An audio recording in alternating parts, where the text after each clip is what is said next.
हरे कृष्णा। आज हम श्रीमद् भागवतम स्कंद 1 अध्याय 13 धृतराष्ट्र द्वारा गृह त्याग इसे शुरू करेंगे।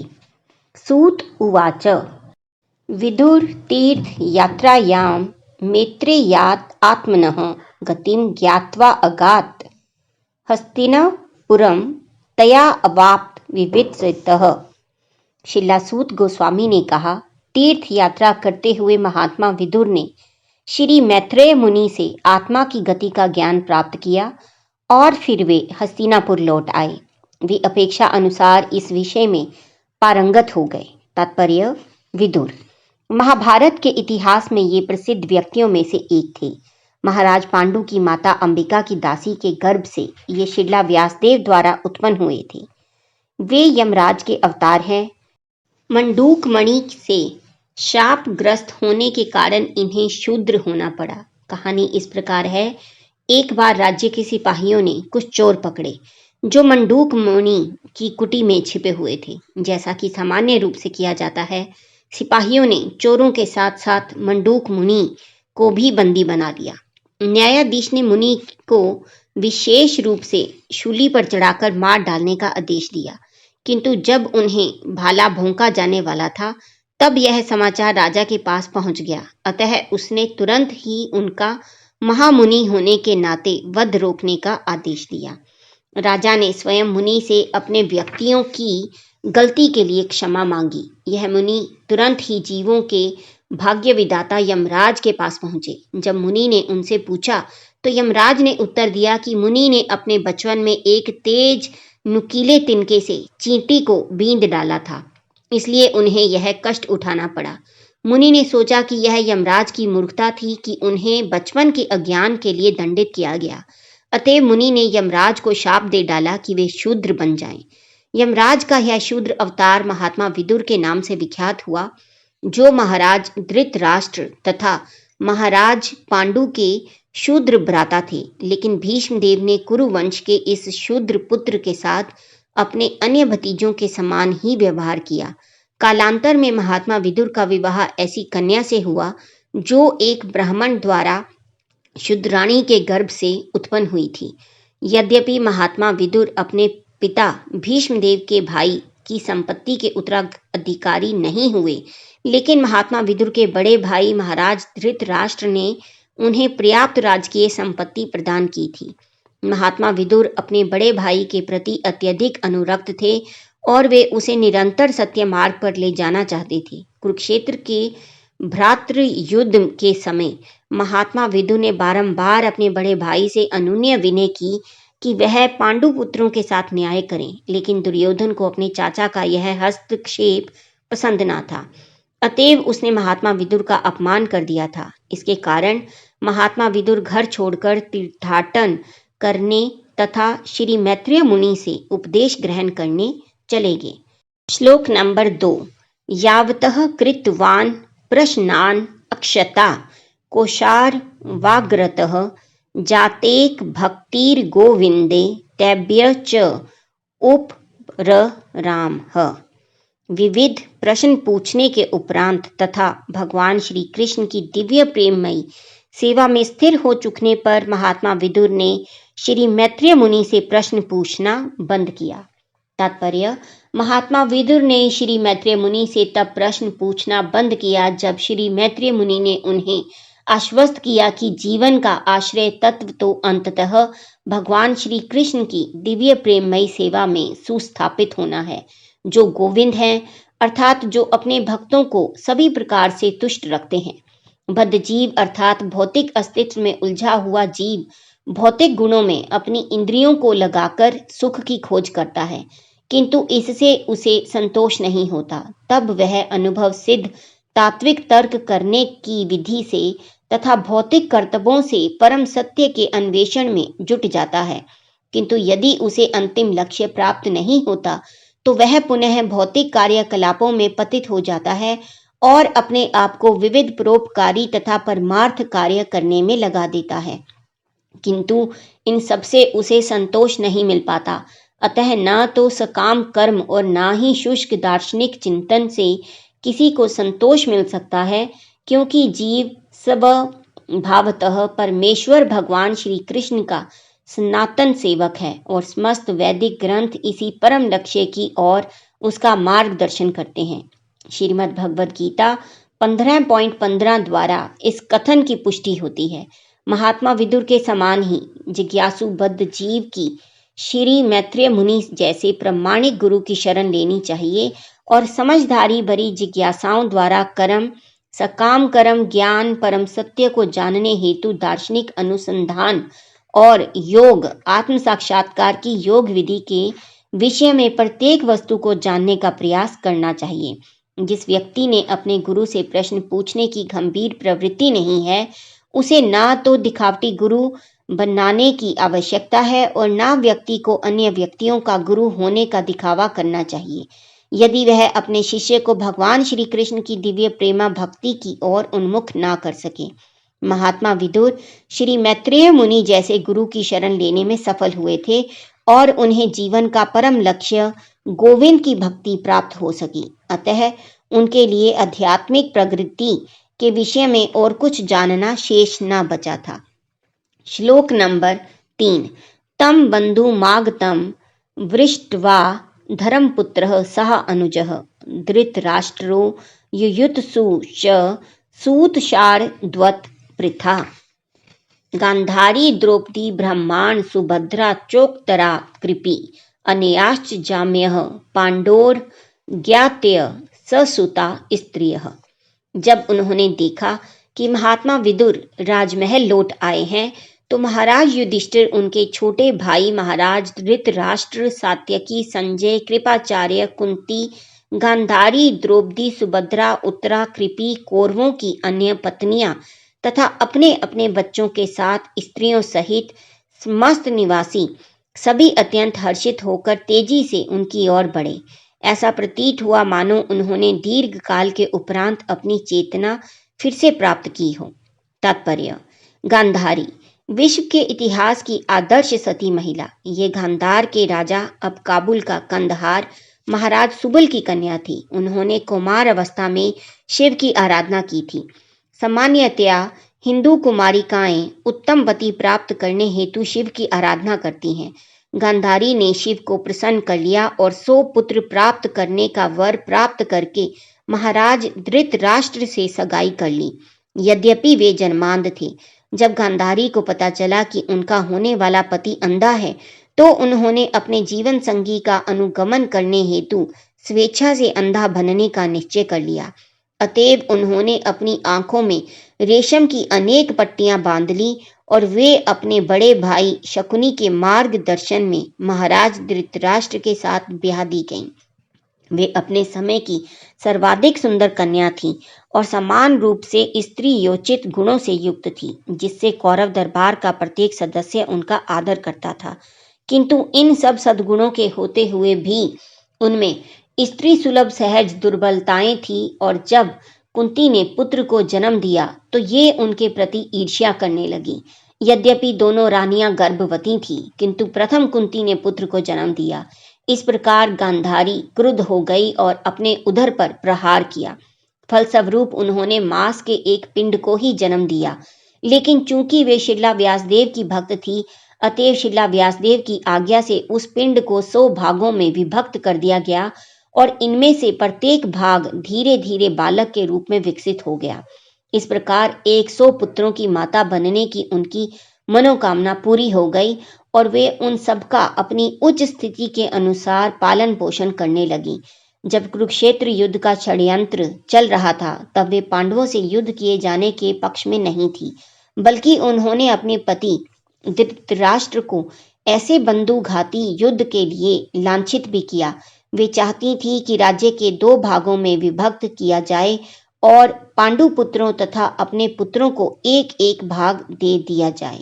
जब कुरुक्षेत्र के युद्ध में उनके समस्त पुत्र मारे गए तब वे अत्यंत शोकग्रस्त हुई और वे भीमसेन तथा महाराज युधिष्ठिर को शाप देना चाहती थीं, किंतु शिला व्यासदेव ने उन्हें रोक लिया। भगवान श्री कृष्ण के समक्ष दुर्योधन तथा दुशासन की मृत्यु पर उनका विलाप अत्यंत कारुणिक था और भगवान श्री कृष्ण ने उन्हें दिव्य संदेश द्वारा सांत्वना दी। वे कर्ण की मृत्यु से भी उतनी ही दुखी थी और उन्होंने भगवान श्री कृष्ण के समक्ष कर्ण की पत्नी के विलाप का वर्णन किया। जब श्रीला व्यासदेव ने उन्हें उनके मृत पुत्रों को दिखलाया, जिनकी बाद में स्वर्गलोक में उन्नति हुई, तब उन्हें सांत्वना प्राप्त हुई। गंगा के मुहाने के निकट हिमालय के जंगलों में अपने पति के साथ उनका देहांत हुआ। वे दावाग्नि में भस्म हो गईं। महाराज युधिष्ठिर ने अपने चाचा तथा चाची का अंतिम संस्कार किया। प्रथा। ये महाराज शूरसेन की पुत्री तथा भगवान श्री कृष्ण के पिता वसुदेव की बहन थी। बाद में महाराज कुंती भोज ने उन्हें गोद ले लिया था, अतएव वे कुंती कहलाईं। वे श्री भगवान की विजया शक्ति की अवतार थीं।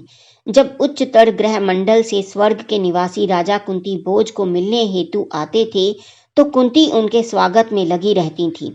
उन्होंने महान योगी दुर्वासा मुनि की भी सेवा की थी। महर्षि दुर्वासा ने उनकी अच्छी सेवा से प्रसन्न होकर उन्हें एक मंत्र दिया, जिससे वे मनोवांछित देवता का आवाहन कर सकती थीं। उन्होंने उत्सुकतावश तुरंत ही सूर्य देव का आह्वान किया, जिन्होंने उनके साथ समागम करना चाहा, किंतु उन्होंने ऐसा करने से इनकार किया। लेकिन जब सूर्य देव ने आश्वस्त किया कि इससे उनका कौमार्य भंग नहीं होगा, तो उन्होंने उनका प्रस्ताव मान लिया।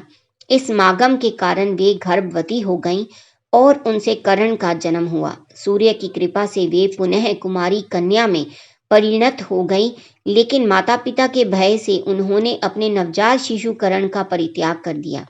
तत्पश्चात जब पति चुनने की बारी आई, तो उन्होंने स्वेच्छा से पांडु को पति रूप में चुना। बाद में महाराज पांडु गृहस्थ जीवन त्याग कर संन्यास ग्रहण करना चाहते थे, किंतु कुंती ने अपने पति को ऐसा नहीं करने दिया। अंत में महाराज पांडु ने उन्हें अनुमति दे दी कि वे उपयुक्त महापुरुष का आवाहन करके पुत्र प्राप्त कर सकती हैं। पूर्व में कुंती ने यह प्रस्ताव स्वीकार नहीं किया, लेकिन जब पांडु ने अनेक उपयुक्त दृष्टांत प्रस्तुत किए तो वे राजी हो गईं। इस प्रकार दुर्वासा मुनि द्वारा प्रदत्त मंत्र से उन्होंने धर्मराज का आह्वान किया, जिससे युधिष्ठिर का जन्म हुआ। इसके उपरांत उन्होंने वायुदेव का आह्वान किया तो भीम उत्पन्न हुआ। स्वर्ग के राजा इंद्र का आह्वान करने पर अर्जुन का जन्म हुआ। नकुल तथा सहदेव का जन्म स्वयं पांडु ने अश्विनी कुमारों द्वारा माद्री के गर्भ से करवाया। बाद में जब महाराज पांडु अल्प आयु में ही दिवंगत हो गए, तो कुंती इतनी दुखी हुई कि उन्हें मूर्छा आ गई। तब कुंती तथा माद्री दोनों सहपत्नियों ने यह निश्चय किया कि कुंती पांचों अल्प वयस्क बालकों पांडवों को पालने हेतु जीवित रहें और माद्री अपने पति के साथ सती हो। वहां पर उपस्थित शतशृंग तथा अन्य उपस्थित महर्षियों ने इस निर्णय का समर्थन किया। बाद में जब दुर्योधन के षड्यंत्र से पांडवों को राज्य से बाहर निकाल दिया गया, तब कुंती अपने पुत्रों के साथ साथ रहीं और उन दिनों में उन्होंने सारे कष्ट उठाए। वनवास के समय एक असुर कन्या हिडिंबा ने भीम को पति बनाना चाहा। भीम ने इनकार कर दिया, किंतु जब कन्या कुंती तथा महाराज युधिष्ठिर के पास पहुंची, तो उन्होंने भीम को आदेश दिया कि वह उसका प्रस्ताव स्वीकार करें और उसे पुत्र प्रदान करें। इस संयोग से घटोत्कच का जन्म हुआ और उसने अपने पिता की ओर से कौरवों के विरुद्ध वीरतापूर्वक युद्ध किया। उनके वनवास काल में सभी पांडव एक ब्राह्मण परिवार के साथ रहे, जो बकासुर राक्षस के कारण अत्यंत व्यथित था। कुंती ने भीम को आदेश दिया कि वह बकासुर का वध करके ब्राह्मण परिवार को असुर के उत्पीड़नों से बचाए। उन्होंने महाराज युधिष्ठिर को सलाह दी कि वे पांचाल देश के लिए प्रस्थान करें। इसी पांचाल देश में अर्जुन ने द्रौपदी को प्राप्त किया, लेकिन कुंती के आदेश से पांचों भाई पांचाली या द्रौपदी के समान रूप से पति बने। वह श्रीला व्यासदेव की उपस्थिति में पांचों पांडवों के साथ ब्याही गई। कुंती देवी अपने प्रथम पुत्र कर्ण को कभी भी नहीं भूल पाई। उन्होंने कुरुक्षेत्र युद्ध में कर्ण की मृत्यु होने पर विलाप किया और अपने अन्य पुत्रों के समक्ष स्वीकार किया कि महाराज पांडु से विवाह करने के पूर्व ही कर्ण का जन्म हो चुका था।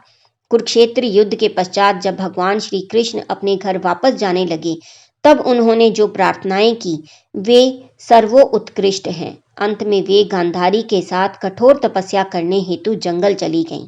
वे प्रत्येक तीसरे दिन पर भोजन करती, अंततः वे ध्यान में लीन होकर दावाग्नि में जलकर भस्म हो गईं।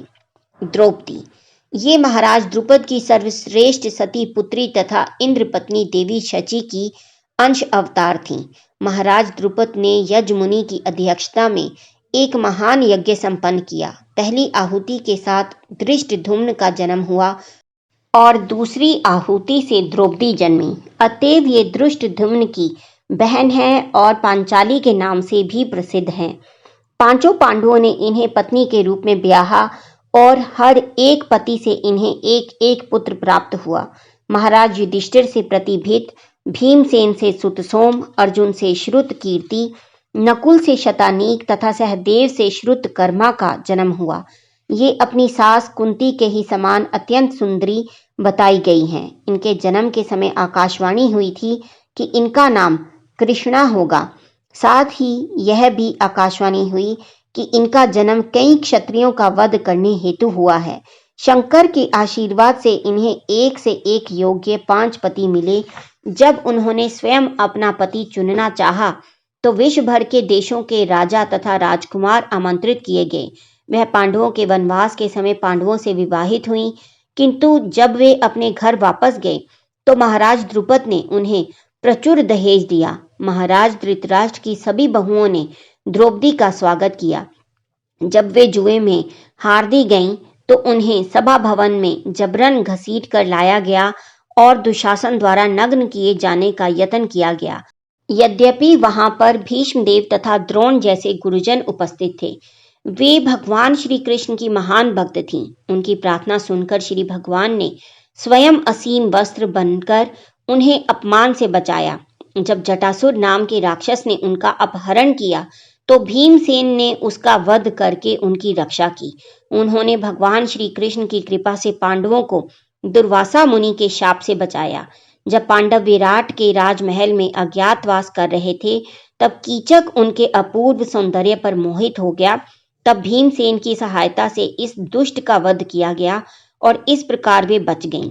जब अश्वत्थामा ने उनके 5 पुत्रों का वध कर दिया तो वे अत्यंत शोकाकुल हुईं। अंतिम अवस्था में वे अपने पति महाराज युधिष्ठिर तथा अन्य व्यक्तियों के साथ स्वर्गारोहण के लिए गईं तथा मार्ग पर गिर गईं। युधिष्ठिर ने उनके गिरने का कारण बताया, किंतु जब महाराज युधिष्ठिर स्वर्ग पहुंचे तो उन्होंने देखा कि लक्ष्मी देवी के रूप में द्रौपदी वहां पहले से विद्यमान थी। सुभद्रा, वसुदेव की पुत्री तथा भगवान श्री कृष्ण की बहन। ये न केवल वसुदेव की लाडली पुत्री थी अपितु श्री कृष्ण तथा बलदेव की भी अत्यंत प्रिय बहन थी। ये दोनों भाई तथा बहन पुरी के सुप्रसिद्ध जगन्नाथ मंदिर में मूर्तिमान हैं और आज भी नित्य हजारों तीर्थ यात्री इस मंदिर में दर्शन करते हैं। यह मंदिर सूर्य ग्रहण के अवसर पर श्री भगवान की कुरुक्षेत्र यात्रा तथा बाद में वृंदावन वासियों से मिलन का प्रतीक है। इस अवसर पर राधा तथा श्री कृष्ण का मिलन अत्यंत कारुणिक है और पुरी में भगवान श्री चैतन्य राधा रानी के भाव में सदैव भगवान श्री कृष्ण के लिए लालायित रहते थे। जब अर्जुन द्वारका में थे तो उन्होंने सुभद्रा को अपनी रानी बनाना चाहा और भगवान श्री कृष्ण से अपनी इच्छा व्यक्त की। श्री कृष्ण जानते थे कि उनके बड़े भाई बलदेव सुभद्रा का विवाह अन्यत्र तय कर रहे हैं। चूंकि श्री कृष्ण बलदेव द्वारा की जा रही व्यवस्था के विरुद्ध जाने का साहस नहीं कर सकते थे, अतएव उन्होंने अर्जुन को सलाह दी कि वह उसका हरण कर ले। अतएव जब समस्त लोग रैवत पर्वत पर आनंद मनाने गए थे तब अर्जुन ने भगवान श्री कृष्ण की योजना के अनुसार सुभद्रा का हरण कर लिया। इस पर बलदेव अर्जुन पर अत्यंत क्रुद्ध हुए और वे उन्हें मार डालना चाहते थे, किंतु भगवान श्री कृष्ण ने बड़े भाई से अनुनय विनय की कि वे अर्जुन को क्षमादान दें। तब अर्जुन के साथ सुभद्रा का विधिवत ब्याह हुआ और सुभद्रा से अभिमन्यु का जन्म हुआ। अभिमन्यु की अकाल मृत्यु से सुभद्रा अत्यंत दुखी थी, किंतु परीक्षित के जन्म से वे सुखी तथा संतुष्ट हुई। श्लोक नंबर 5। प्रत्युज्य जग्मु प्रहर्षेण प्राणम तन्व इवागतम अभिसंगमयः विधिवत परिष्ठ वंगाभिवादने वे सब परम प्रसन्नता पूर्वक उनके निकट गए, मानो उनके शरीरों में फिर से प्राण का संचार हुआ हो। उन्होंने एक दूसरे को प्रणाम किया और गले मिलते हुए एक दूसरे का स्वागत किया। तात्पर्य: चेतना के अभाव में शरीर के अंग निष्क्रिय रहते हैं, लेकिन जब चेतना वापस आती है तो अंग तथा इंद्रियां सक्रिय हो उठती हैं और जीव हर्षित हो उठता है।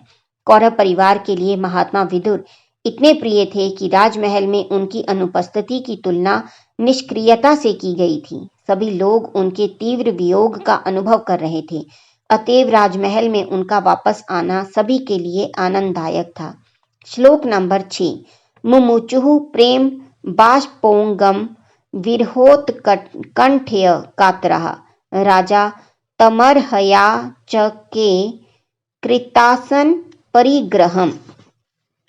चिंता तथा लंबे वियोग के कारण वे सब प्रेम विवश होकर रुदन करने लगे। तब राजा युधिष्ठिर ने उनके बैठने हेतु आसन की व्यवस्था की और उनका सत्कार किया। श्लोक नंबर 7। तम भुक्तवंतम विश्रांत मासीनम सुखमासने प्रश्य या वनतो राजा प्राह तेषां च शृण्वताम। जब महात्मा विदुर ठीक से भोजन कर चुके और पर्याप्त विश्राम कर लेने पर उन्हें सुखदायक आसन पर बिठाया गया, तब राजा ने उनसे बोलना शुरू किया और वहां पर उपस्थित सारे लोग सुनने लगे।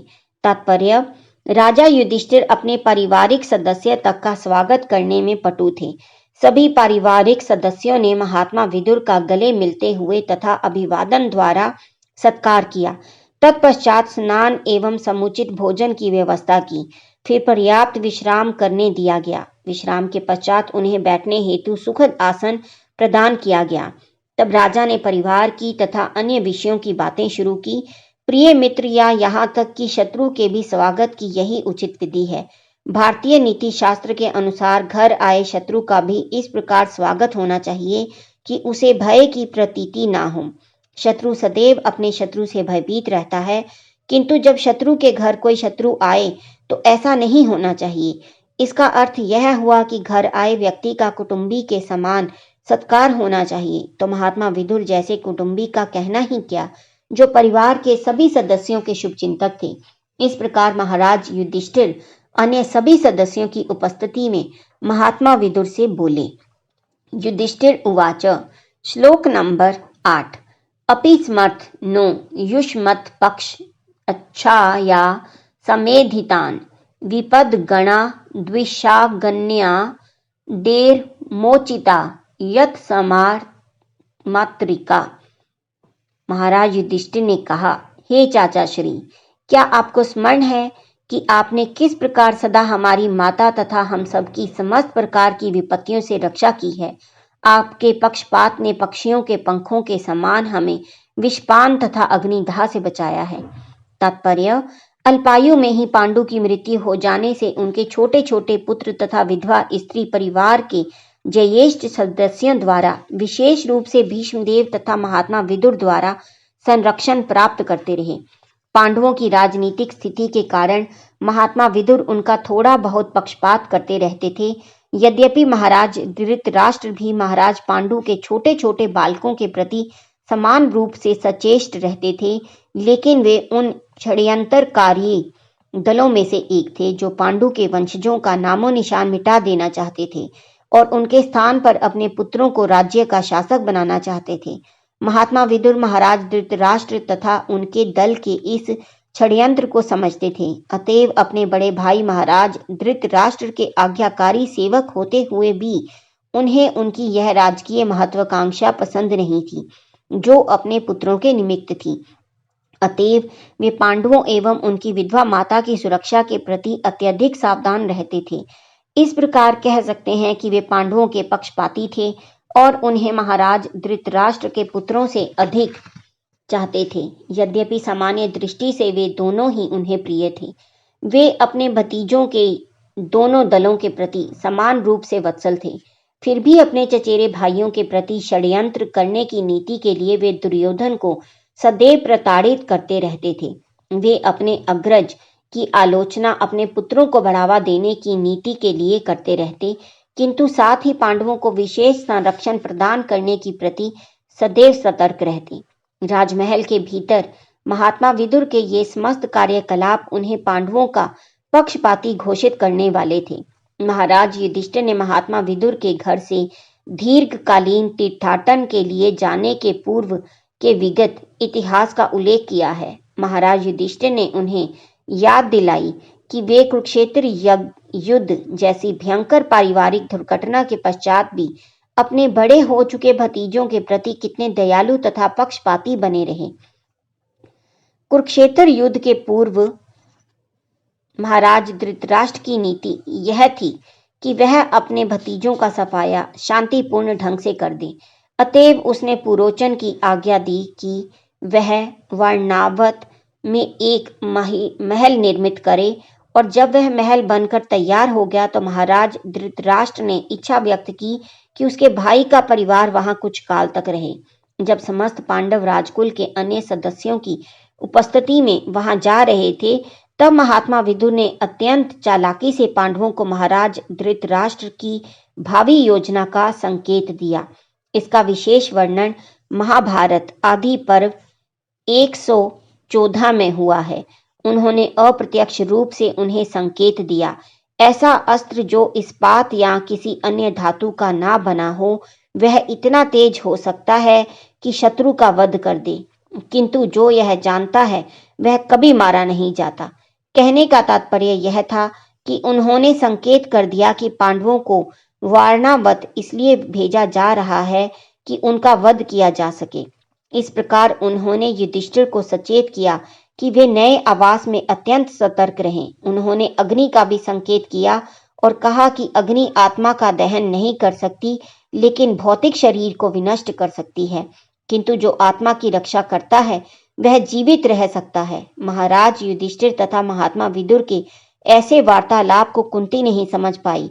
अतएव जब उन्होंने अपने पुत्र से उस वार्तालाप का भावार्थ जानना चाहा, तो युधिष्ठिर ने उत्तर दिया कि महात्मा विदुर की बातों से लग रहा है कि हम लोग जहां रहने जा रहे हैं उस भवन में आग लगने का संकेत है। आगे चलकर महात्मा विदुर अपना वेश बदलकर पांडवों के पास पहुंचे और उन्हें सूचित किया कि शुक्ल पक्ष की चतुर्दशी को द्वारपाल महल में आग लगाएगा। यह महाराज धृतराष्ट्र का षड्यंत्र था कि पांडव अपनी माता सहित एक साथ परलोक को सिधार जाएं। उनके सचेत करने से पांडव पृथ्वी के नीचे बनी सुरंग द्वारा बच निकले, किंतु उनके बचने का समाचार महाराज धृतराष्ट्र को ज्ञात न हो सका। यहाँ तक कि अग्नि लगने के पश्चात समस्त कौरव पांडवों की मृत्यु के प्रति इतने आश्वस्त थे कि महाराज धृतराष्ट्र ने अत्यंत प्रसन्नता पूर्वक उनके अंतिम संस्कार भी संपन्न कर डाले तथा शोक की अवधि में महल के सारे सदस्य शोकमग्न थे। किंतु महात्मा विदुर ने शोक नहीं मनाया, क्योंकि उन्हें पता था कि समस्त पांडव कहीं पर जीवित हैं। विपत्तियों के ऐसे अनेक उदाहरण दिए जा सकते हैं और उन सब में महात्मा विदुर ने एक और जहां पांडवों को संरक्षण प्रदान किया था, तो दूसरी ओर वे अपने भाई महाराज धृतराष्ट्र को ऐसे षड्यंत्रकारी नीतियों से रोकते भी रहे। इसलिए वे पांडवों के प्रति उसी प्रकार पक्षपात करते रहे जिस प्रकार पक्षी अपने पंख से अंडों की रक्षा करता है। श्लोक नंबर 9। कया वृत्त्या वर्तितम वश्चर विद्ध क्षिति मंडलम तीर्थानि क्षेत्र मुख्यानि सेवितानिह भूतले। पृथ्वी पर विचरण करते हुए आपने अपनी जीविका कैसे चलाई? आपने किन किन पवित्र स्थलों तथा तीर्थ स्थानों पर सेवा की? तात्पर्य: महात्मा विदुर राजमहल से बाहर इसलिए चले गए थे क्योंकि वे अपने आप को घरेलू विषयों से, विशेष रूप से राजनीतिक षड्यंत्रों से विलग करना चाह रहे थे। जैसा कि इसके पूर्व उल्लेख किया जा चुका है, दुर्योधन उन्हें शुद्राणी पुत्र कहकर उनका एक प्रकार से अपमान कर चुका था। यद्यपि किसी की दादी के विषय में मजाक करना कोई नई बात नहीं है। महात्मा विदुर की माता शुद्राणी होते हुए भी दुर्योधन की दादी लगती थी और कभी कभी दादी तथा नातियों के बीच ऐसा मजाक चलता था। चूंकि यह छींटाकशी एक वास्तविकता थी, अतएव महात्मा विदुर को बुरी लगी। फलतः इसे प्रत्यक्ष अपमान के रूप में ग्रहण किया गया। फलस्वरूप महात्मा विदुर ने तय किया कि वे अपना पैतृक महल त्याग कर विरक्त जीवन बिताने की तैयारी करेंगे। यह तैयारी की अवस्था वानप्रस्थ आश्रम कहलाती है, अर्थात ऐसा विरक्त जीवन जिसमें पृथ्वी भर में विचरण करके तीर्थ स्थलों का दर्शन किया जाता है। भारत में वृंदावन, हरिद्वार, जगन्नाथपुरी तथा प्रयाग जैसे तीर्थ स्थलों में अनेक महान भक्त हैं और जो मनुष्य आध्यात्मिक उन्नति करने के इच्छुक हैं उनके लिए वहां मुफ्त लंगर अन्न क्षेत्र चलाए जाते हैं। महाराज युधिष्ठिर यह जानने हेतु उत्सुक थे कि क्या महात्मा विदुर अपना जीवन निर्वाह ऐसे लंगरों से कर रहे थे। हरे कृष्णा। आज का पठन हम यहीं समाप्त करेंगे और कल हम 10वें श्लोक से फिर से पढ़ना शुरू करेंगे। तब तक आप जपते रहिए हरे कृष्णा कृष्णा कृष्णा हरे हरे, हरे राम राम राम हरे हरे। हरि बोल।